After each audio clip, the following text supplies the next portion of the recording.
So you guys took our survey, and it said that 71% of you guys have experienced cross-cultural appointments and 29% have not. So we hope that we'll be able to share together and clarify some things, and move from pain to unity through God's grace and his goodness. So at this time, we're going to begin, and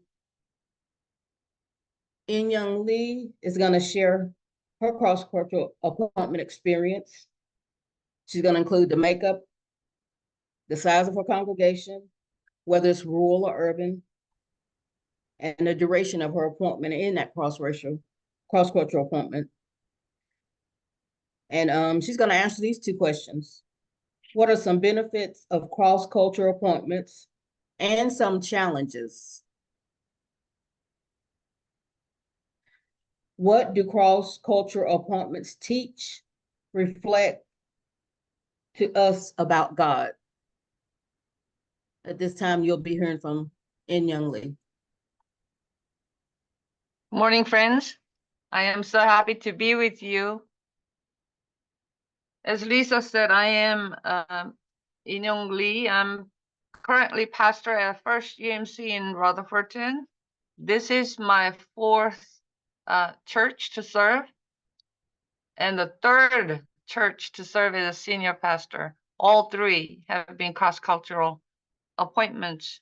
The first one that I served as a student associate for 6.5 years was a Korean United Methodist Church in High Point. So that doesn't count as a cross-cultural. However, I can tell you challenges are still there, just different challenges. So I will just talk about the cross-cultural appointments only. My first appointment as a senior pastor was at St. Paul's at UMC in Asheville. I stayed there for 8 years. It is an urban area and small church. I was the second woman senior pastor and first cross-cultural. I think the first woman pastor paved the way. So as a woman, I didn't have too much trouble. And actually, the church was a great match with me because the SBRC, when the GS visited the SBRC and asked them what kind of pastor they wanted, they asked for a cross-cultural appointment. So they were ready. They were volunteering to have a cross-cultural pastor. So from the beginning, I got great reception and support. And I had very, very good 8 years with them. That may not be the case for other pastors who have been through cross-cultural appointments. I wanted to look at the biblical basis for cross-cultural appointments. And the one that easily came to my mind was Acts 10, where we hear Peter and Cornelius' story. Cornelius, as you know, was a centurion of the Italian cohort, and he has a vision telling him to send people for Peter. And Peter also has his vision, which he sees 3 times, the vision of large sheets coming down from heaven with all kinds of animals. And the voice says, get them and eat them.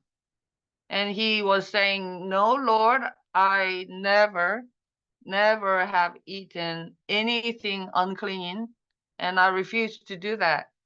And the voice says, what I say clean, you don't say. You don't call them unclean. And so by seeing that vision 3 times, he is thinking the Lord is telling me something else. And then as soon as he sees the vision the third time, two men arrive at the house where he was staying, and they are asking him to accompany them to come and be with Cornelius and others who are waiting.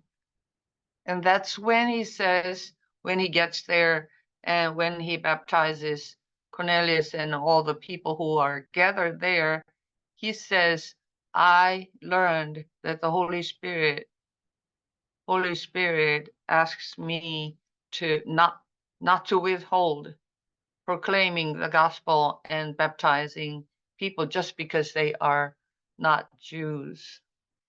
So from very early on in the church's history, the cross-cultural proclamation and baptism and the ministry happened. And so what we see here, we are very segregated. That is an anomaly in my mind. To share with you the extraordinary support that I experienced at St. Paul's is in two areas. I went there before I was ordained, and then in a few years, like 1 or 2 years, I got ordained. Yeah, in 1 year, I got ordained. But then I was a PhD student, and so I knew I was bringing some extra burden to the congregation. But then they were so supportive of me. They were saying, take a 1 month paid time off and spend 1 month in Durham so that you can jumpstart your dissertation writing.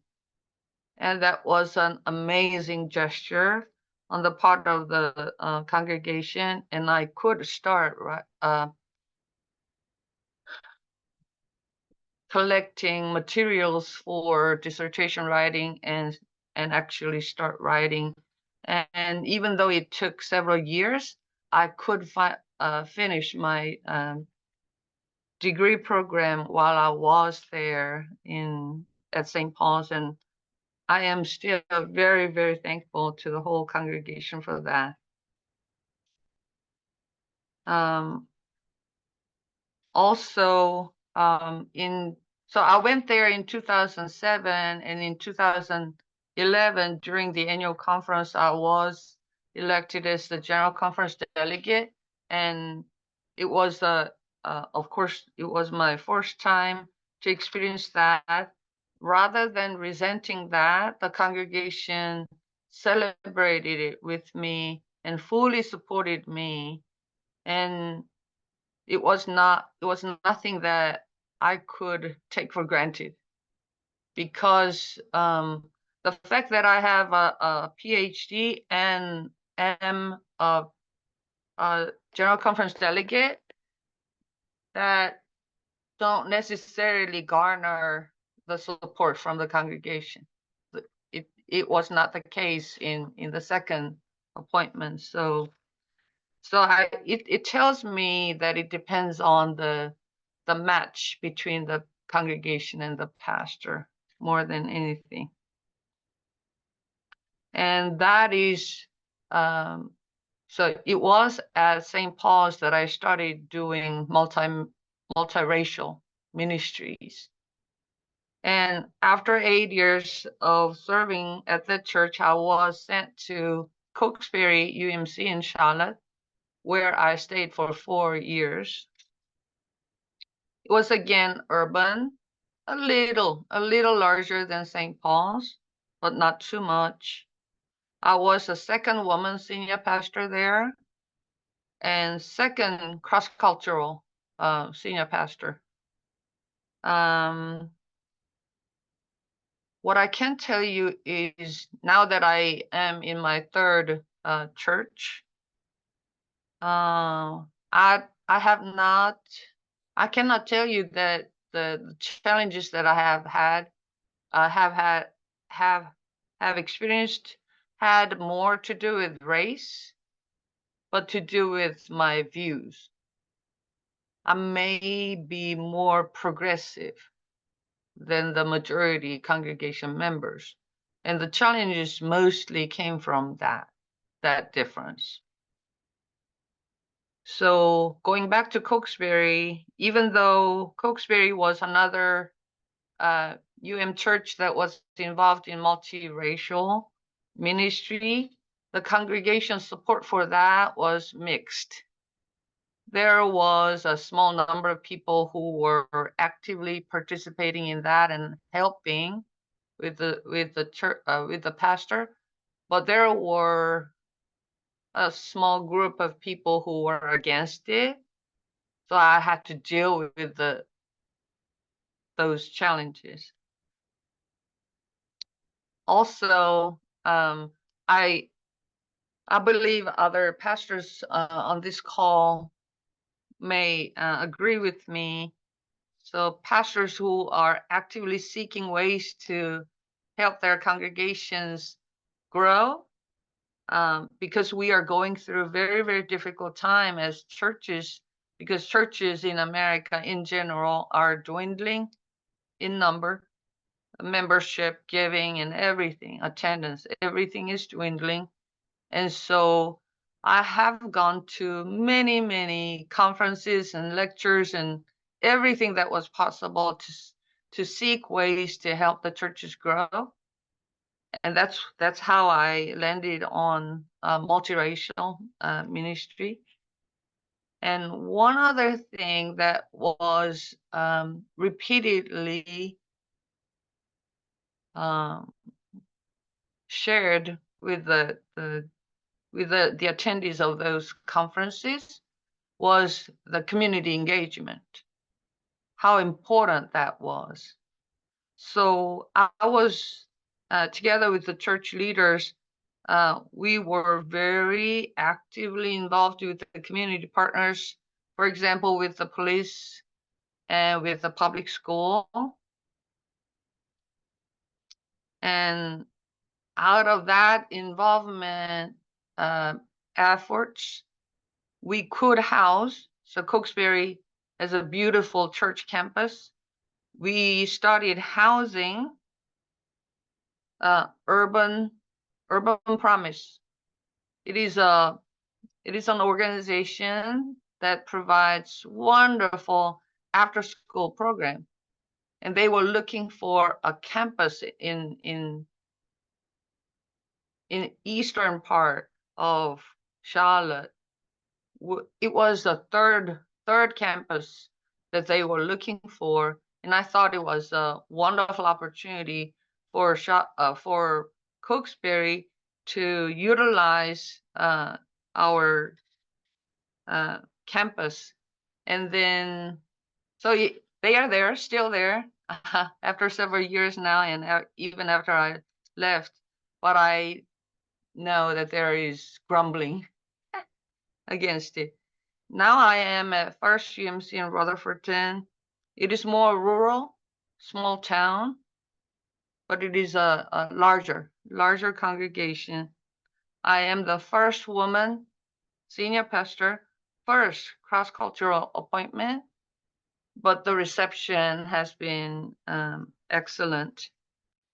My difficulty has had more to do with being a progressive-minded pastor in a very red Republican area.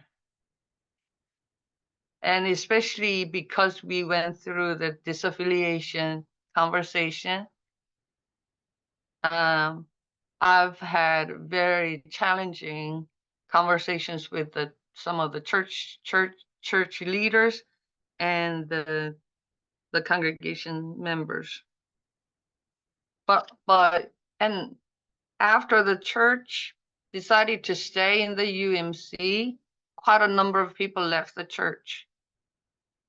But then on the other hand, more new visitors came, and then they liked us and they settled as new members. and I baptized more members than any other places. So it has been great transition. So I'll stop here, and I believe we have more opportunities to answer questions or share more stories. Before we move on to Erin, do you have any question for me?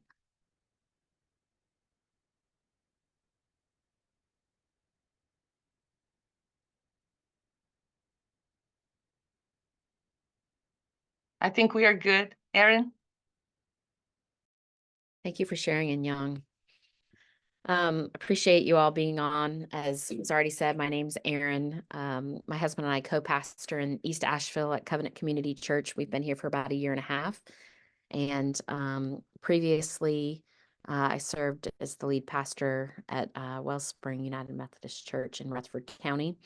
And that was my first appointment. In 20 years of ministry, that was my first role as a senior pastor, and also my first appointment in the Methodist system. My husband and I transitioned out of a Wesleyan Pentecostal system and transferred our ordination, and have enjoyed for the past 7 years being a part of the Methodist Connection. And the Connection is one of my favorite things about being Methodist. The church I served there was about a 40-member, all Black church with 150 years of history that only included, I believe, one other white pastor, who also served in a 2-point charge. So their time was divided. I had the opportunity to just serve in a half-time capacity and not have to devote my attention to anyone else, which meant really I could give full-time love to that congregation. I honestly consider my time there to be one of the most meaningful and transformative ministry assignments of my life and my career in ministry. And I should note that I had previously served in New Jersey at a multi-ethnic, multiracial congregation for about 5 years. So I had some experience with an appreciation for cultural differences, and from that context, even language differences. There was a large Spanish-speaking group at that assignment. So when I arrived at the church, because my husband and I are a clergy couple, we were at 2 different churches. I arrived with my 18-month-old son, and found, as you would hope all church people are, people to be welcoming and friendly. But really, this congregation went above and beyond, because when I arrived with my 18-month-old son, I had no babysitter, no family living nearby, nobody to really manage him, and there was no children's programming at the church for him to attend. So there he was in the sanctuary, the wild child of the church, stealing everybody's candy and making a ruckus during the service. And it took me a while to adapt to being in a cultural setting where everybody took him under their wing, and everybody helped teach him and guide him and how to engage in the life of the church. And it took me some time to trust that I was not going to be in trouble for the ruckus he was making, or somehow shamed or expected to figure it out when he was alternating weeks. And so it was really such a blessing, and honestly a welcomed cultural difference between white churches I had served in, where it was like, you better figure it out, get a babysitter, or we need to get a program established. And so I was very thankful for that opportunity for my family. And in addition to just being a welcoming congregation, as their pastor, I found for sure an invitation into their lives, to their homes, and something more than just ministry together. I found the congregation to be very gracious, with differences in ministry styles. After I left the church, actually, some of my dearest connections told me, I wasn't sure about your preaching when you came, but you grew on me over time. And I wish they had told me that sooner, to be quite honest, because maybe I could have grown while I was there a little bit more, rather than just being grateful for their graciousness. But it was a humbling reality to recognize that even though they appreciated my preaching and teaching style, they certainly did not prefer it. And one of the things I noticed in my time there was that there was a lot more ecumenical collaboration. The church often held special services, did pulpit swapping with the AME churches, the Baptist churches, several of the independent churches nearby. And it was very obvious to me over time that that stemmed from a rich communal life that spilled over to church versus, just this deep church connection that spilled over in the community. Everybody knew everybody in the Black community, even apart from church. And so it just made sense for the church swapping and the collaboration to happen. And so it flowed, the church was fostering a community, not necessarily leading the community. That community was deep already. A couple stories I'll just share real quickly that were maybe aha moments for me, or recognition of things that I couldn't see before. One was because we were located on the old train tracks that were converted to a walking path through the county, and a biking path. We were getting more foot traffic where our church was located. And one Sunday morning, a young, white, troubled individual showed up late to the service and asked to speak to me immediately, even though service had already started. And to me, I was like, this is an answer to prayer. This is what you hope happens at church. And for the congregation, I saw firsthand the sense of discomfort and fear that came upon them. And they lingered after the service when I said, go on home. I'm going to chat with this person and get them connected with whatever resources they need. They refused to leave, which was wise. But I recognized then a little bit more clearly about my privilege, that I thought I'm fine and this is great and this is an answer to prayer, was not a luxury that everybody had been afforded. And so they were not as comfortable with that experience. Another experience that I had was we often had our lay folks speak, whether I was in or out of town or available or not. I enjoyed being able to share those opportunities. And I know that there was a particular Sunday where the congregation was really influenced, very engaged with one of our members in a way that I had not seen them in the time that I had been there. And I remember feeling, I guess I could describe it now, I wouldn't have then, as almost jealous of that kind of connection. And I recognize in that moment the benefit of somebody having been there a long time. They had been a long-term member, of somebody who was aware and versed in the stylistic preferences for preaching, much more natural flow of call and response style preaching, even though as a Pentecostal, I was raised similarly with call and response. But I also saw just a reverence and a respect from somebody who was experiencing life the same way as the rest of the congregation was, who could see from their perspective. And it was one of the more painful experiences of my time there, because it helped me to realize that, it didn't matter how much I loved the people. It didn't matter how intentional I was with my preaching.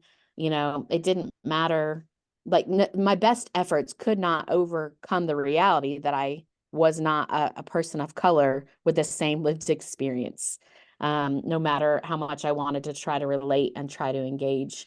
And so I think that sort of helped motivate me well, it motivated me in a lot of different ways, but it sort of helped me see clearly some of the power dynamics that are at play, and the importance of not being jealous over power and influence, but of elevating and putting forth the people who should be in power. And that is the people who have the shared experience more often. And so from that experience, I felt a little bit more compelled to find ways to be, focused around leadership development and supportive of minority leaders, not only in that local congregation, but across the community, and however I might be able to do that. So I think I'll stop there, because I want to be able to answer the questions a little bit. And Lisa, I'll go ahead and do that if that's okay. But Yeah, that's fine. one of the questions that we were talking about is, the role that pain plays in cross-cultural ministry appointments. And it seems everybody I know on the congregation or the leader's side of things, there is always pain. It is always a learning, a necessary pain, perhaps. But I guess for the sake of this particular call, I'd just like to say that as a white woman, I have come to realize that avoiding and denying pain is a part of white culture.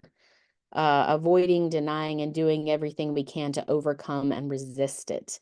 And so something as seemingly simple as the pain I felt by not being able to ever fully connect with my congregation, no matter how hard I tried, really just speaks to how white I am.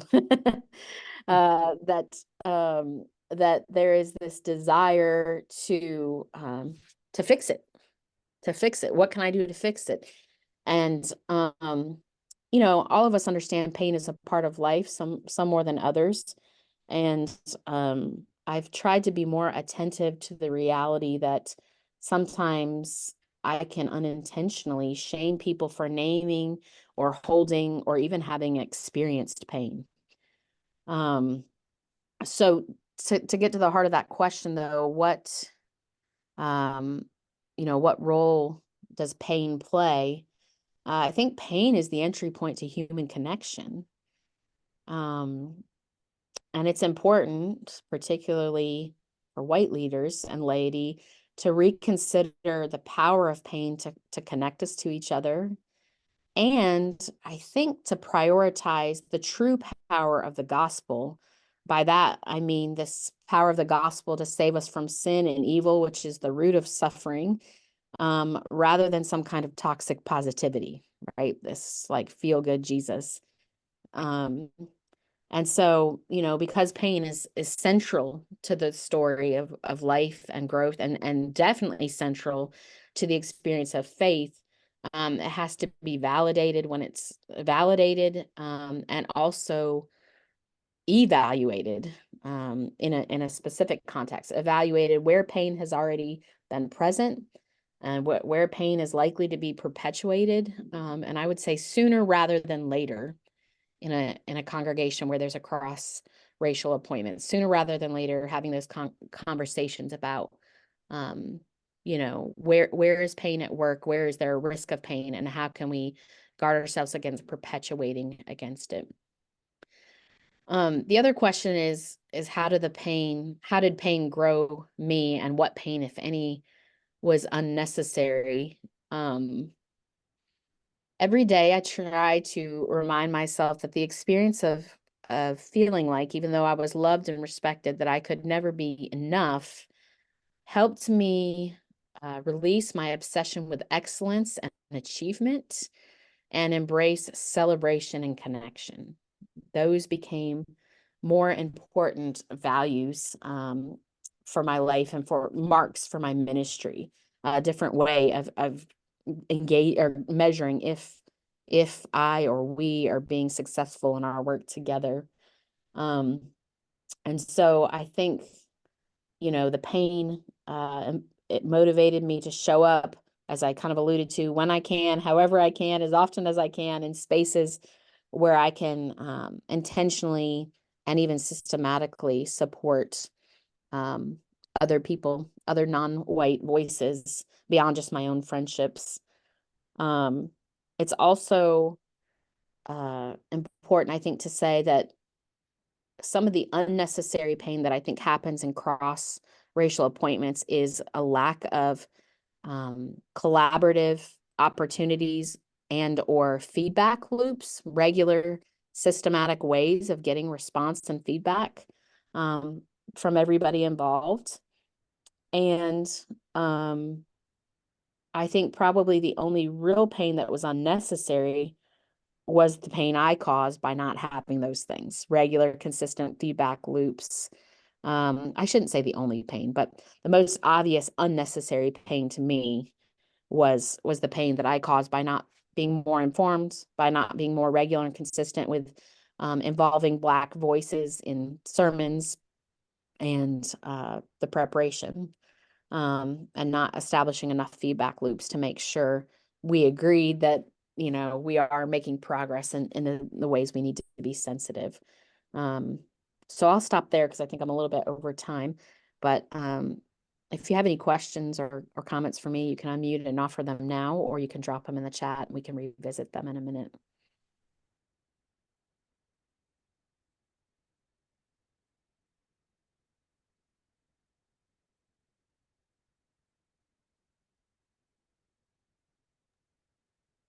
If not, the Okay, mic's open. thank you, Erin. So, I'm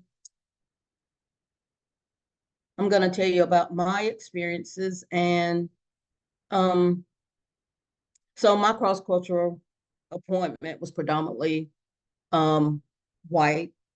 I had two churches, one Wells Springs and Pleasant Grove, and Wells Springs is the Black church, and Pleasant Grove is the white church. The makeup of the church was about 20, 25 people in the white church. I'm talking about the white church today, so that's my talk for today. And there are 20 to 25 people who came consistently, and the personalities were very strong, dominant male personalities, very strong.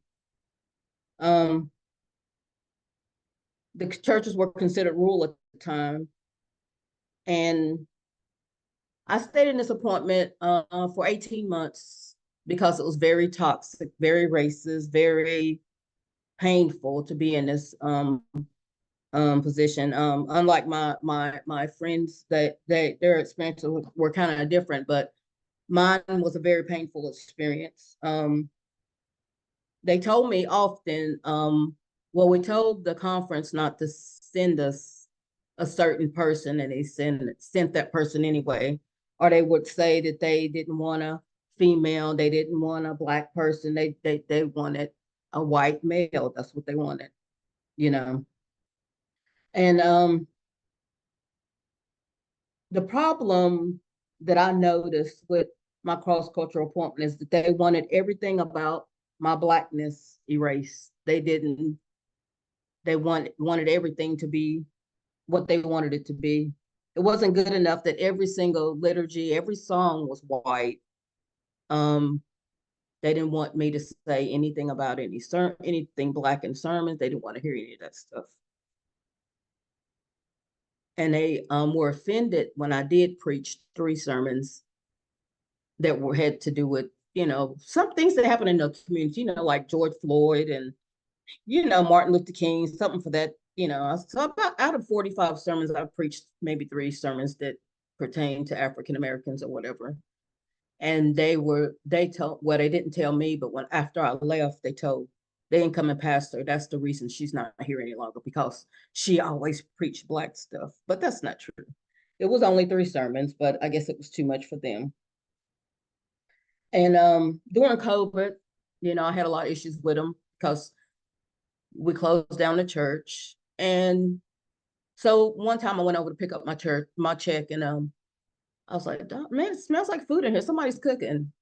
So come to find out, they had not stopped anything. They were continuing to do a Bible study, choir rehearsal, men's breakfast, whatever they could do, they were still doing it. And so I called the meeting on them. I was like, y'all got to stop. You can't do this. This is COVID. We just shut down, like a couple of weeks ago. And they was like, well, you can't stop us. You don't tell us what to do. And we don't care if you get the DS or bishop. They ain't going to tell us what to do. So I got the DS, and they told him the same thing. And I'm like, so they just refused to close. They stayed open, And it was just different things. Like one time that somebody called me and left a message on my phone and said, you better do a Bible study immediately, because if you don't, we're going to cut your pay, And I was like, So I called this person back and I told them that, if you wanted a Bible study, all you had to do was ask. When I first came to this church, I asked y'all to do a Bible study. You didn't want one. And so all of a sudden during COVID, you want one and you're going to call and threaten me. All you had to do is ask me nicely to do a Bible study and I would have done it. But you called to assert your power, and, but I'm not one to back down easy. So I gave it to them as much as they gave it to me. And I stood my ground and I probably should have left sooner, but I felt like God had put me in this position. So I wanted to stay because, I was like, God put me here. So what's going on? But I was constantly reminded I was Black, constantly reminded that they didn't want me. And this one particular person, he always told me, I mean, at least once a week, how can you stand up there in front of the congregation? They don't even like you, And I always told him, I said, I can do it with the grace of God because God put me here for a reason. So I'm standing here because of God, not for any other reason, just because of God. I'm gonna stop right there and share my experiences of it says, from your experience, how can a pastor tell a church is open to diversity and inclusion beyond receiving a cross-cultural appointment? The church has to be willing to be uncomfortable because it is uncomfortable. It's a process, and they have to trust that process. And they have to have people in positions of power. You can't have just people singing in the choir. You can't have people just cleaning your church or being a cook or doing a lawn service. We need to have people in positions of power in our churches. We can't just say that, one or two people make up a cross-cultural church. And I see it on Facebook all the time. This is a cross-cultural church. And you only have two people in the congregation. That's not a cross-cultural church, not to me. And the liturgies need to be diverse and reflect diversity. You need to partner with other churches, and be willing, because I've asked several of my pastor friends, and they won't switch pulpits because they like, well, my church might not like that or whatever. But where are we going to start? When are we going to start? It's up to us to do it. Um, um, because churches, to me, become stagnant when they're obsessed with their own culture. Black, white, green, yellow, whoever you are, it doesn't matter. If we become obsessed with our own culture, then we become stagnant and we're not worth too much. To me, that's my opinion. I still kind of have a lot of pain from it. So I've gone to therapy and all that stuff, but I still have a lot of pain from it. And the next question says, in your opinion, what do you see as the biggest obstacle to living in unity that God desires for our churches? To me, I believe the biggest obstacle is the denial that racism exists. That's what I hear from white congregations all the time. Well, we're not racist. Racism doesn't exist in America anymore. Well, I don't know what America you're living in, but it still exists. And especially in our churches. And denying that Black and brown people are important and have value. Also, the overwhelming feeling to me of the powerlessness from the conference and the district level and being able to help churches move forward from exclusion to unity. Because when that happened to me with the white church, the only thing I got was, oh, I'm sorry that happened to you, from the district level. Nothing else was said. The church was pleased because they got their white male pastor. So there's got to be something in there, something more than what we're getting.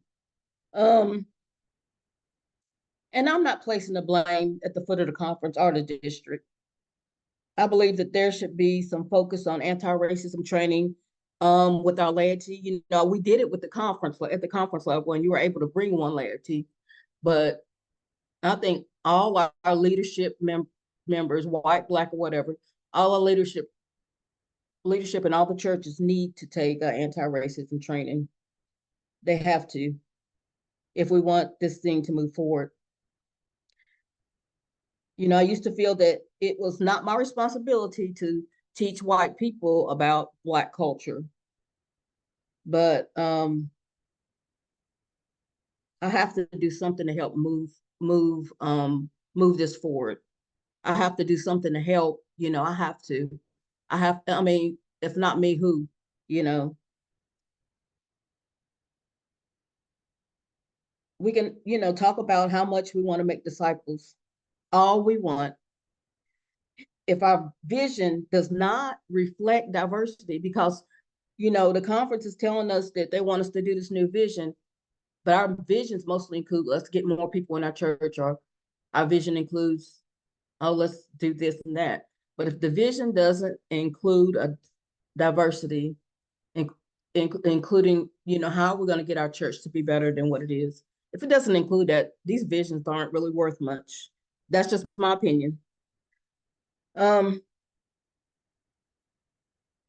I want to close my part by saying this, because I still believe God has a plan for us in being diverse, and because this says, we repeat this all the time, once a month in our liturgy when we do communion.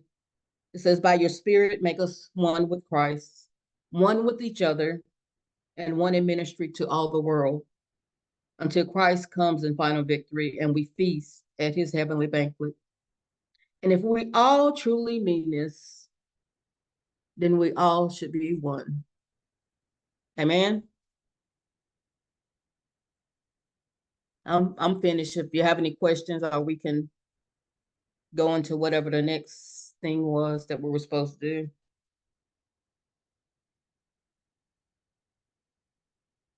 Anybody have any questions?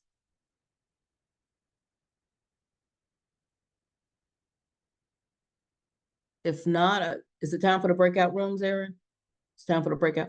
We're going to go into breakout rooms, and we have a couple of questions that you'll answer in those breakout rooms. And one of us three will be in the room with you, and you can respond to those questions. And then at the end of that, we'll have Q&A.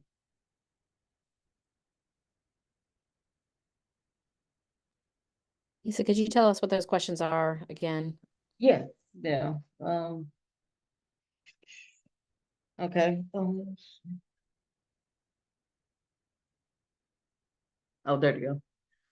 The questions are, what anxieties or discomforts do you have around cross-cultural appointments? And where do you think they stem from?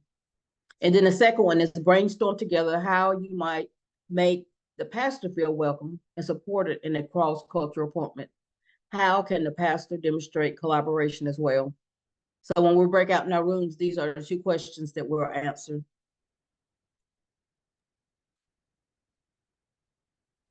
Lisa, what time do we come back? Caroline, we have 15 minutes, right? Correct. And it's So we can come back at 12:35? yes. Okay, good. Thank you. All right. Welcome back. And I think we're at the point where are we gonna let everybody you know, one person from each group say a little bit about what they the questions that they answered.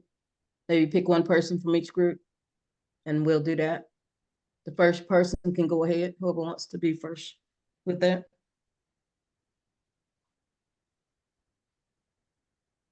I nominate Ronnie for my group. I knew you were going to do that. All right, Ronnie, what you got? I knew you were going to do that.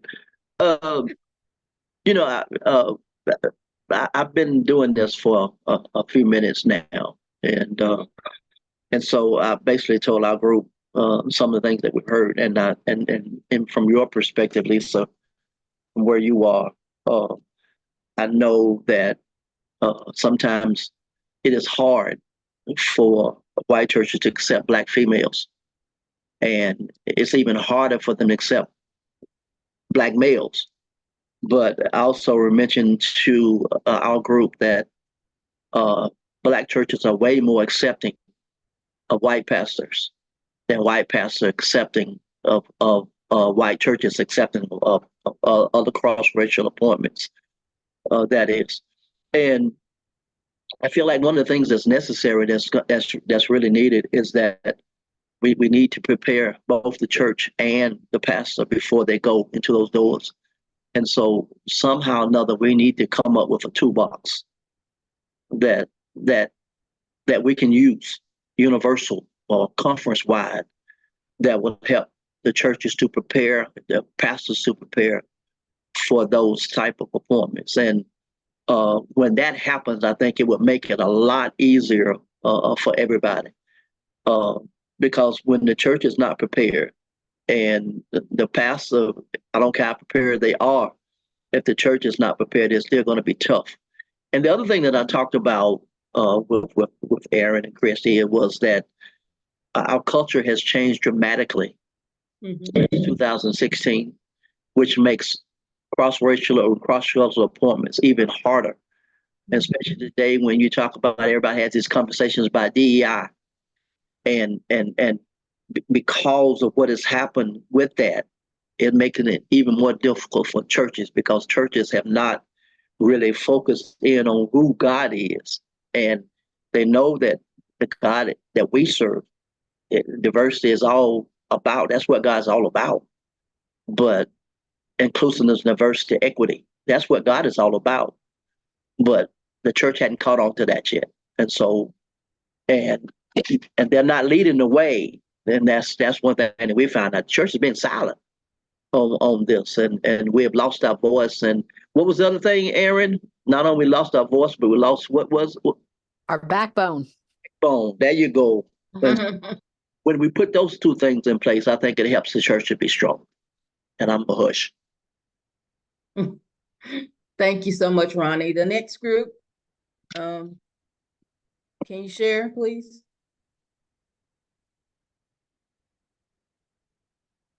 We are group Oh, 3, but we will go here. Oh, Londa, do you want to go Yeah. first?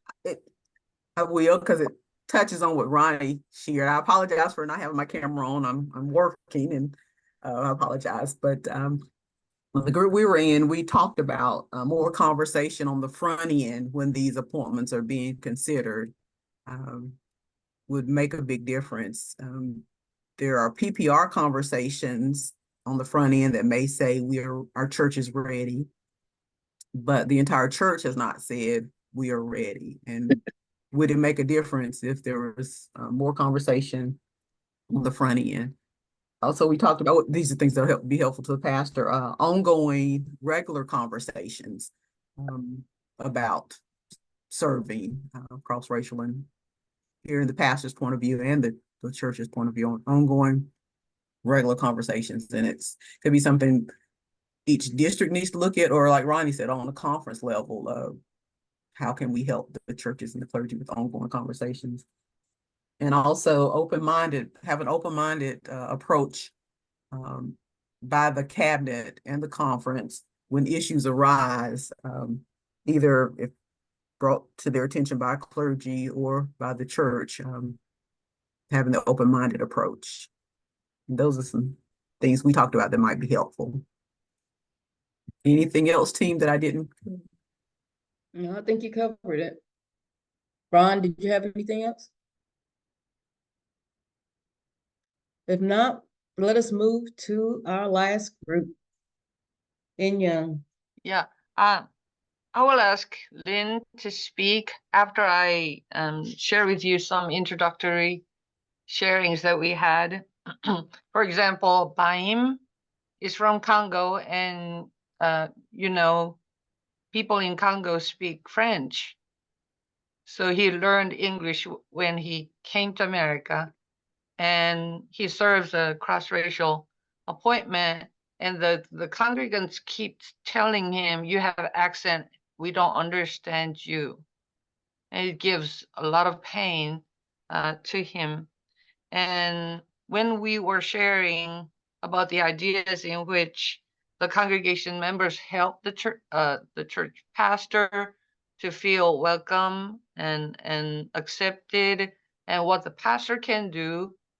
It boiled down to one thing, and that was intentional, ongoing, as Landa said, conversations between the not only just the SPRC, but the church members, leaders and church members, and the pastor, the ongoing conversation.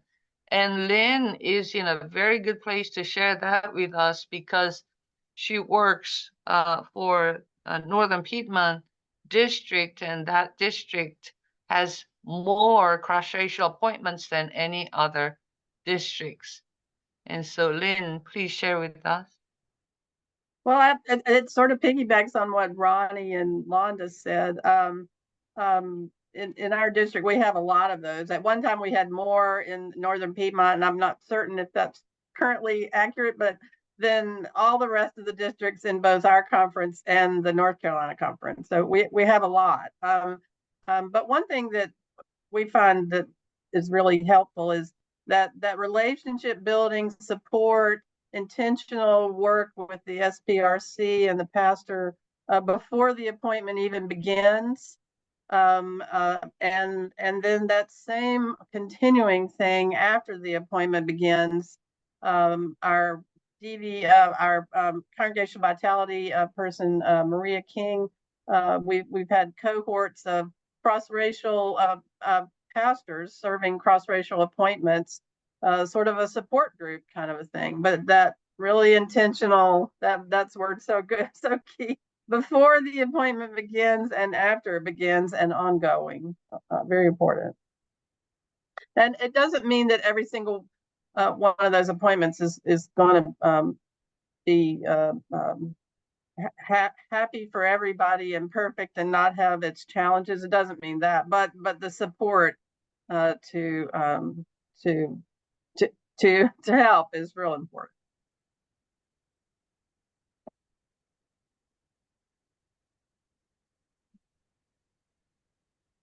Well, we've heard from everybody, and we still have a little bit of time for Q&A. If you got any questions, maybe that's on your heart that was not answered.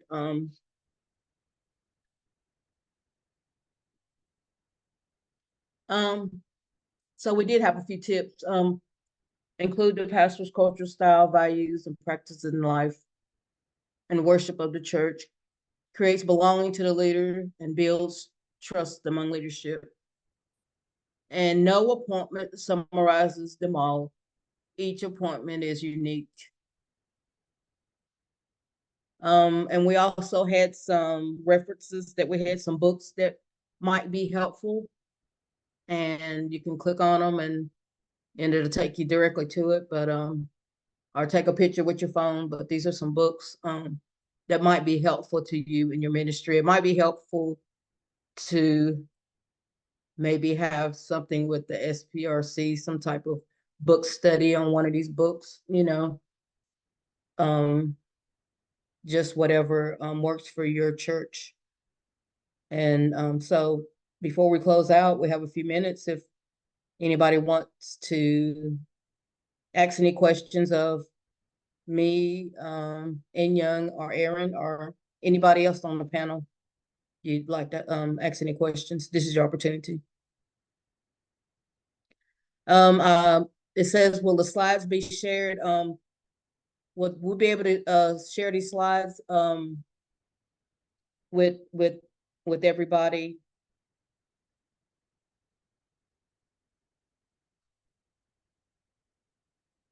I have a question. Yes.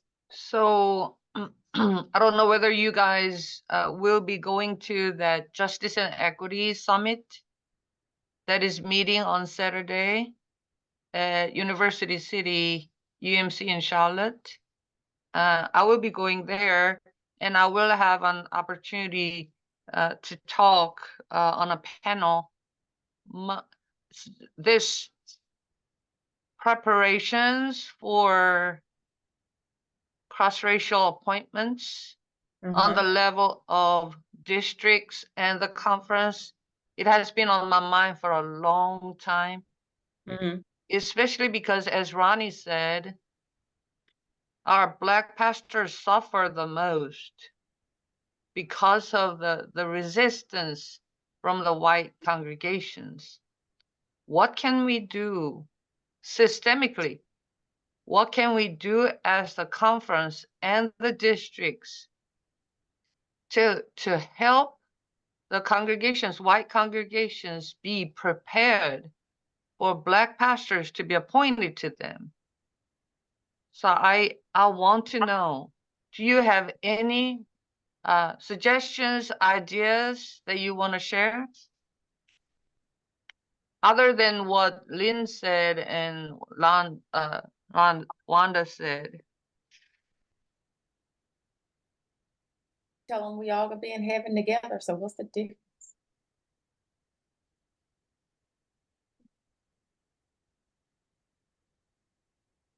I don't know. I don't know. I was just saying it jokingly, but I'm still serious. I don't know. I mean, do you think that no matter what we say, is it gonna change their way of thinking either way? I mean, is it gonna change what they think because they're gonna think what they want to think? I don't know. I think it's interesting hearing that come from you, Tracy, because you're much younger than the rest of us. And I feel like it's going to be you guys are going to have to change this. And so that's where I said I found it interesting that you said that, that you don't know. And I feel like you're going to be the ones that have to lead this change, this possibility, if it's going to really stick, if it's going to really work. And I'm going to be on that one of the panelists for that program on Saturday as well. And so this is kind of helping me to kind of program in my mind kind of what I'm going to say on Saturday. So thank you for that. And we encourage all of you to be a part of that. I think it's going to be some really, really interesting conversation that happens on Saturday at University City. I can't attend. I have a meeting with my REOM group, so I won't be able to. So I have been working on anti-racism for a while. And I'm doing that locally too. I have clergy friends here. I love them dearly.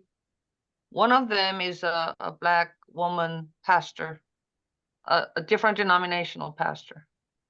One time, so I was inviting her and her churches to join us in Stronger Together service, which is multiracial, multi-denominational worship service that happens twice a year. And she said something that it was a polite decline to the invitation, and she was saying she's doing something else for anti-racism. And I thought there are many different ways we should affirm all. One person may not take part in what I am doing, but as long as we are doing it constantly without giving up, we are making changes. So what I want to suggest, as people who have gathered in this room today, is that let's not give up. Let's continue to show up and work together. If we do that, on top of what Lynn's district is doing, what Landa's district is doing, what others are doing, if we continue to do that, the sometime the climate will change. The racial climate will change. And let's be part of that change. So that the pain that Lisa experienced would not happen again. Would not happen again. And we are white people, Black people, Asian, and there are many others. Whatever we are, we need to work together and trust one another.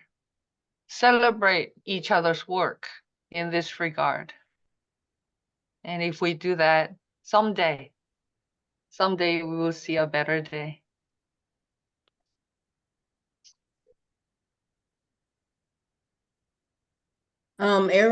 Erin had something did you bring something that you wanted them to bring up Saturday, Erin, the microaggression, or did you say something? Oh, I was just dropping in the chat some of a response to In Young's question of what do we need to do to prepare churches, especially white churches, for cross-racial appointments. And my experience has been that people are getting more on board with the conversation about racism in general. And the more we can be aware of how microaggression and everyday occurrences are happening. I think that's part of the preparation work. And I also wonder if some of the preparation work is connected to churches actually submitting a list or somehow articulating their awareness of what already exists in their communities, what organizations and efforts are already happening so that we can celebrate. Because I think if a church is starting something and they're not aware of what's already happening, then they're probably not paying attention or looking or listening deeply enough. And that might be a way to say, you're ready when you've partnered with other people and started to make those pathways. So those were just two things that came up in response to Young's question. Thanks. Thank you. Erin, tell us a little more about microaggressions. Yeah, examples. I think one, in full transparency, my children are Black, and so my family in some way does experience them with things as simple as where are your children from, without offering in response, where am I from? Where's the person asking from? It's a one-sided conversation about where you're from, and that's an example. I think one of these resources that I like, the Racial Healing Handbook I'm the most familiar with, has a session on microaggressions, and it talks about different things that we say and do, and and what's implied or what can be inferred that might be offensive without even realizing it's offensive. So I just think, again, particularly white leaders would benefit from that. I find myself still guilty almost on I'll say at least a weekly basis of saying something not quite right. And I'm like, why did I say that? Like, I didn't think that through, So it's helpful tool and resource. And there's a specific chapter in the Racial Healing Handbook on that. And so you guys asked for the resources, and they're in the chat. If you would click on that before we go out of it, then I think you can download the information. And if you still can't, you can contact me and I'll give you the information that you need, everything you need. Lisa, can we put all of these on Hoover? Yes. Mm-hmm. That the PowerPoint's already there on Hoover, because I had it in front of me. Caroline said, yes, ma'am. So I hope everybody got something out of this session, and we'll just pray to continue to talk through it. We have to talk through it. It's uncomfortable, but we have to be honest and talk through it. So I'm grateful for you all. I'm grateful for all your input. I've learned a lot on my end. I pray that you've learned some things that you're able to take back to maybe your congregation as well. So thank you all.